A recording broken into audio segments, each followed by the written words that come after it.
দোষ বন্ধুরা, আমার মাকইয়ের জমিতে আমি এসেছিলাম ঘন মাকই কাটবো বলে, কিন্তু কিছুক্ষণ আগে আমি গল্প শুনলাম এবং নিয়েও গেল, দেখলাম যে একটা লোককে বন সরে আক্রমণ করেছে আর কিছুটা আঘাতও করেছে। পাশের জমি থেকে একটি ছেলে তাকে বাইকে করে নিয়ে গেল।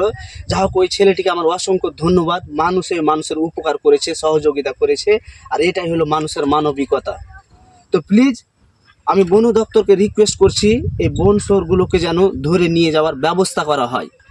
এবং যারা কৃষক বন্ধুরা, কাকারা এবং দাদারা আছো, তাদেরকেও বলছি আমি, তোমরা মাঠে ঘাটে আসবে একটা হাঁসুয়া হাতে করে নিয়ে বা লাঠি হাতে করে নিয়ে, যেন বন শুয়োরের হাত থেকে নিজের জীবনটা বাঁচার কিছু চেষ্টা করা যায়।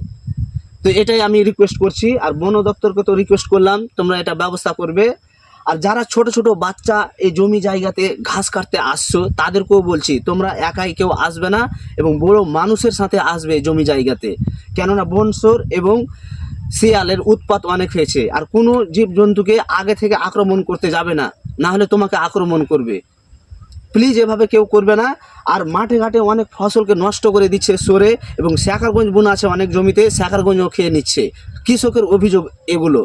তো বন দপ্তর ভাইরা, দাদারা, আপনারা এটাকে ব্যবস্থা করো এবং বন শুয়োরগুলোকে ধরে নিয়ে যাওয়ার ব্যবস্থা হয়, এটাই আমি অনুরোধ করছি। আর আমি আর জমিতে যাচ্ছি না, আমার ভিতরে কিছুটা আতঙ্কিত হয়ে গেছে আমি যা শুনলাম, তা আমি ঘুরে চলে যাচ্ছি। প্লিজ তোমরা খেয়াল রাখবা। তো কৃষক বন্ধুরা এবং দাদারা ও কাকারা, আপনাদেরকে আমি রিকোয়েস্ট করছি, শুয়োরের আক্রমণ থেকে বেঁচে থাকবেন। আপনারা অনেক কষ্ট করে ফসল ফলাচ্ছেন, ফসল করছেন, অনেক কষ্ট করছেন, পরিশ্রম করছেন।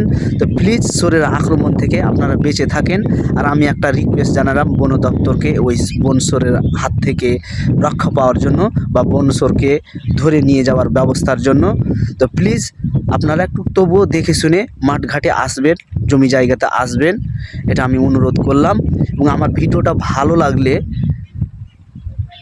লাইক করবেন, কমেন্ট করবেন এবং শেয়ার করবেন, যেন ভালো ভালো ভিডিও নিয়ে আপনাদের সামনে আমি আসতে পারি এবং মানুষকে সতর্ক জারি রাখতে পারি। প্লিজ।